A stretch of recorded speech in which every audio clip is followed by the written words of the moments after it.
देखिए 16वां सवाल ये था कि घनाभ का आयतन आपको दे रखा था। घनाभ का आयतन होता है लंबाई गुणा चौड़ाई गुणा ऊंचाई। इसमें से आपने 3x ले लिया कॉमन, 3 कॉमन लिया, x कॉमन लिया, तो यहाँ से x बचा माइनस 3 चौक 12। अब ये लंबाई गुणा चौड़ाई गुणा ऊंचाई है, ये लंबाई 3 हो गई, चौड़ाई x हो गई, ऊंचाई x माइनस 4 हो गई। क्योंकि इसने ये नहीं कहा है कि आपको एग्जैक्ट बताना है, आपको संभावना बतानी है कि कौन लंबाई हो सकती है। अब इधर लंबाई गुणा चौड़ाई गुणा ऊंचाई है और इधर भी 3 संख्याओं की गुणा हो रही है। तो जब इधर भी 3 की गुणा हो रही है, उधर भी 3 की गुणा हो रही है, तो किसी को भी आप कुछ भी कह दीजिए।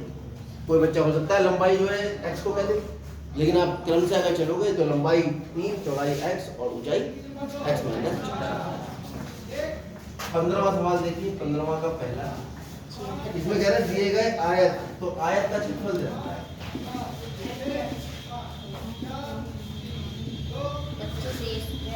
आयत का क्षेत्रफल आपको दे रखा है 25 स्क्वायर माइनस 35 प्लस 12। चलो इसके आप टुकड़े कर लीजिए, क्योंकि आयत का क्षेत्रफल होता है हाथ दो लंबाई गुणा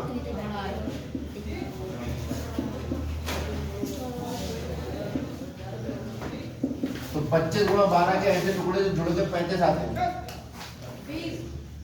देखते हैं, पहले आप लिख लो 25 गुणा 12। ऐसे तो करते हैं अचर पद और x की घात या a की घात 2 जो भी अचर है घात 2 का गुणनफल। अब इसके टुकड़े जोड़ के लेके आ गए, तो 25 a की घात 2 माइनस मध्य पद की जगह ब्रैकेट प्लस 12। ठीक है, ये रफ कार्य है हमारा। चलो ना 25 के टुकड़े करना और 12 के करना। ठीक है, अब देखना 5 और 5 दिया मिल गए 20 और 15 35 होते हैं। अब क्योंकि इसका निशान प्लस होता है, प्लस करके लाना है 20 प्लस 15।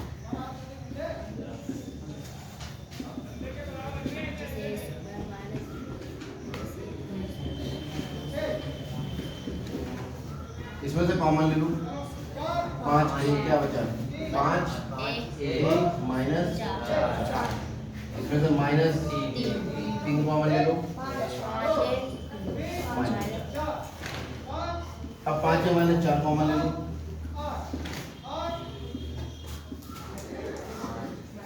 और एक इसकी बराबर है लंबाई गुणा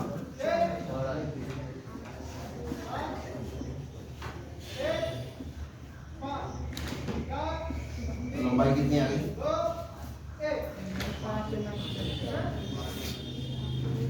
और चौड़ाई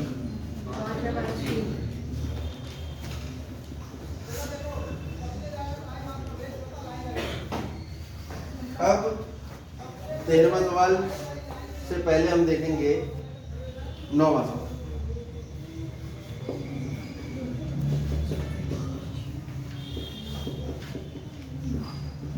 सत्यापित की बहुत ही इंपॉर्टेंट है ये।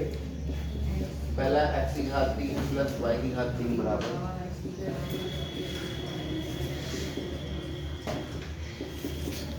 हम इसी को सत्यापित करते हैं। अब इसको सत्यापित करने से पहले आप बताइए एक सर्व समीका जिसमें घात 3 आती है x प्लस वाई की घात 3, ये सर्व समीका सर्व समीका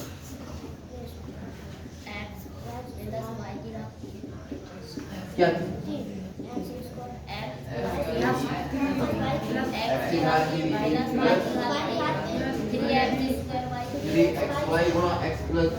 ऐसे हमने याद करवाई थी, वैसे भी याद करवाई थी। 3 गुणा दोनों की गुणा गुणा दोनों का योग एक था। पहले का घात 3 प्लस दूसरे घात 3 प्लस 3 गुणा दोनों का गुणा गुणा जो भी ब्रैकेट है ऐसे लिख दो घात 3 हटा के। ठीक है, इसे हल करते थे तो x प्लस वाई की घात 3 ही आता था, या x प्लस वाई की घात 3 को हल करते थे तो या कोई समस्या है था? इस वाले को इधर ले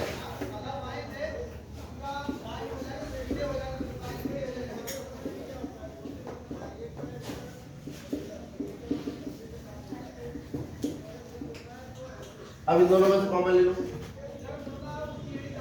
x प्लस क्या बचेगा x प्लस वाई की घात 2 माइनस 3, क्योंकि x प्लस वाई हमने कॉमन ले लिया, घात 3 में से एक घात कम हुई और x प्लस वाई पूरा कॉमन आ गया। यहाँ से 3x वाई बचा, क्या बचा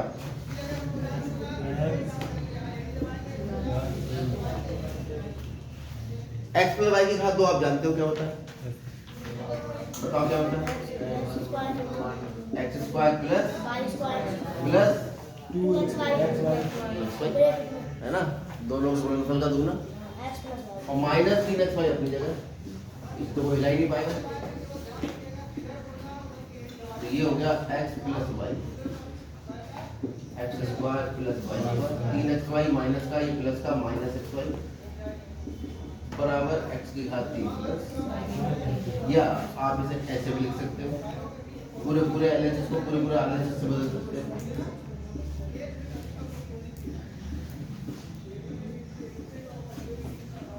ये तो आपका जो सिद्ध करना था वही आ गया, ये जो सिद्ध करना था हमें तो ये निकला है, इति सिद्ध। सिद्ध करने में जो सिद्ध करने के लिए हमसे कहता है उसे हम किसी न किसी प्रक्रिया द्वारा प्राप्त कर लेंगे, ठीक है। एक तरीका ये भी हो सकता है, कुछ बच्चे ऐसे भी करेंगे, राइट हैंड साइड ले लेंगे इसकी आरएचएस, इसकी गुणा इन तीनों से करेंगे, इसकी गुणा इन तीनों से करेंगे, हल करेंगे तो ये आ जाएगा, कह देंगे एलएचएस बराबर आरएचएस और सिद्ध हो गया। लेकिन उस प्रक्रिया में ये वाली जो प्रक्रिया हमने अपनाई है इसमें सूत्र की उत्पत्ति करी है, कौन से सूत्र से, इस वाले से थोड़ी सी कैलकुलेशन करी, बदल के नीचे जाती। इसी प्रकार आप सेकंड वाला पार्ट भी कर सकते हो इसका। सेकंड पार्ट क्या है इसका,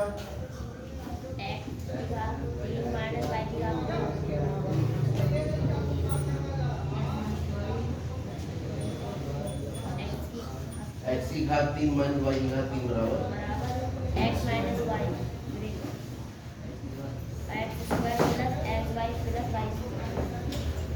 ये जो है इसको एस सूत्र की तरह याद रखना है आपको, ये सवाल नहीं है, ये सूत्र है। जितने भी डिब्बे में हम बंद करते हैं ये सब सूत्र होते हैं, इनका प्रयोग सीधे सीधे सवालों में होता है। इन दोनों में देखो बहुत अंतर है, ये x प्लस वाई की घात 3 है और ये x की घात 3 प्लस वाई की घात 3। ये दो संख्याओं के योग का घन है, ये दो संख्याओं के घनों का योग है, ये घनों का योग है और वो योग का, समझ में आ रही बात।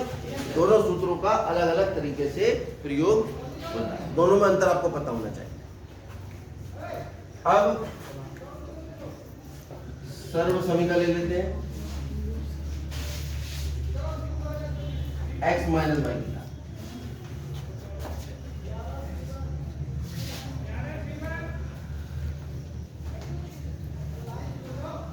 ये होती है सर्व समीकरण माइनस वाई, जिसमें x माइनस वाई है तो जहां जहां y है वहां वहां माइनस आ जाएगा। यही तो बताया था, x माइनस वाई की घात 3, बाकी तो ये लिखना है, y माइनस का हो जाएगा तो जहां जहां y है वहां वहां माइनस है ना, यहाँ y है यहाँ माइनस था तो यहाँ माइनस हो जाएगा और यहाँ माइनस।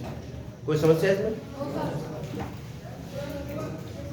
अब इस वाले भाग को इधर ले आओ, बिल्कुल सेम प्रोसीजर है, ये माइनस का इधर आगे कैसे हो जाएगा,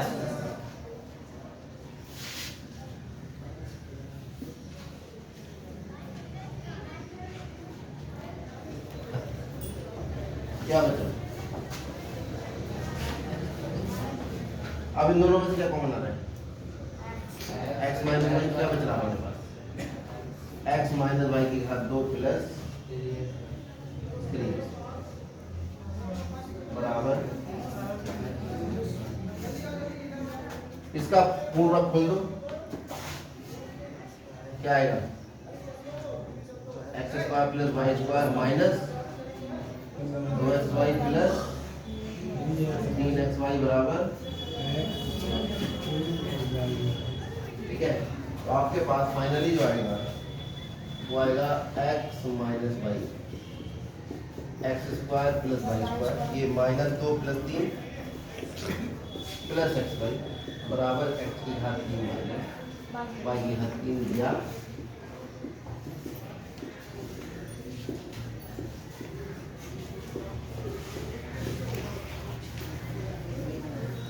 यही आपको सिद्ध